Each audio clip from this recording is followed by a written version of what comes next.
France Inter.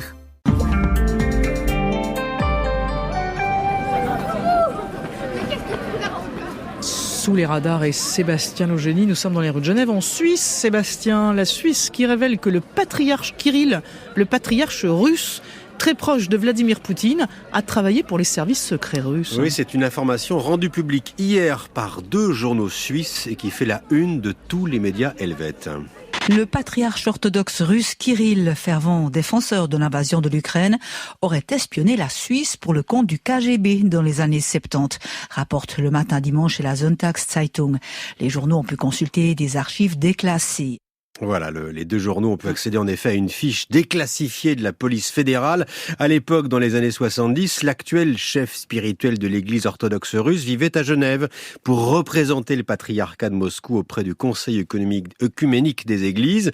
Dans le document des archives fédérales, Monsignor Kirill a un nom de code, Mikhailov, et il est en effet membre du KGB à l'époque, le service de renseignement extérieur du temps de l'Union soviétique. Sa mission est d'influencer le Conseil œcuménique des églises, amener l'institution genevoise à dénoncer les États-Unis et leurs alliés, modérer les critiques contre le manque de liberté religieuse en URSS. Et au-delà de ces activités secrètes, les journaux suisses reviennent aussi sur l'attachement du patriarche Kirill pour la Suisse. Il s'est rendu au moins 43 fois dans ce pays, sans doute le pays qu'il a le plus visité au monde, le religieux et notamment un passionné de ski en 2007, il se serait même cassé la jambe sur une piste helvétique. Direction l'Irlande, ça n'a rien à voir, qui célèbre un nouveau jour férié en ce lundi, après la Saint-Patrick, donc la Sainte-Brigitte. Les Irlandais pourront faire la grasse mat désormais tous les premiers lundis du mois de février pour la Sainte-Brigitte en effet. C'est aujourd'hui d'ailleurs le 6 février, 10e jour férié en Irlande qui rattrape ainsi ses voisins européens.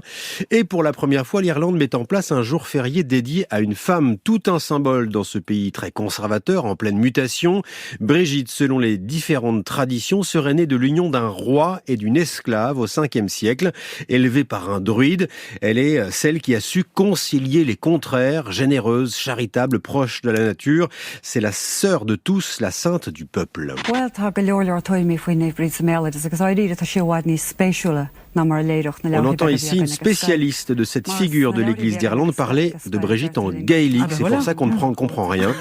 Très différente, cette Brigitte du Saint-Patrick. Si la Saint-Patrick, tous les 17 mars, se célèbre dans une ambiance bruyante, très consumériste, la Sainte Brigitte incarne depuis des années un autre mouvement, celui des femmes qui tentent de se réapproprier l'histoire irlandaise. Brigitte est devenue une icône idéale, figure de proue des féministes, des écologistes, symbole d'un pays qui change beaucoup depuis 10 ans et qui a vu notamment passer 2 référendums décisifs, la légalisation du mariage pour tous et la dépénalisation de l'avortement. En Californie, Sébastien, la population de papillons monarques reprend des couleurs. Les fascinants papillons migrateurs orange et noirs qui parcourent chaque année 4000 km entre le Canada et le Mexique ont fait leur traditionnelle escale hivernale en Californie où des volontaires ont procédé à leur comptage annuel. Les chiffres sont encourageants mais l'espèce menacée de disparition n'est pas encore sortie d'affaire.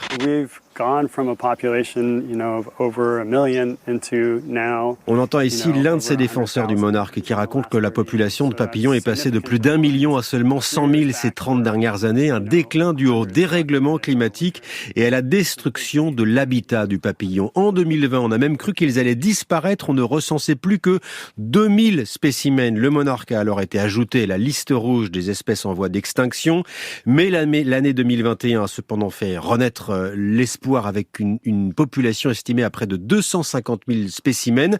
Et pour l'an dernier, la tendance se confirme avec une population estimée à plus de 335 000 individus, des chiffres prometteurs donc, mais qui restent inférieurs à l'objectif annuel de 500 000 monarques recensés sur 5 années d'affilée. C'est nécessaire à la récupération de l'espèce. Le lépidoptère figure donc toujours sur la liste des espèces menacées où il est considéré en danger à 2 catégories seulement de l'extinction. Sébastien Logénie, merci beaucoup. Vous pouvez aller migrer chez vous, tel 4000 le papillon km, monarque. j'en fais un peu moins.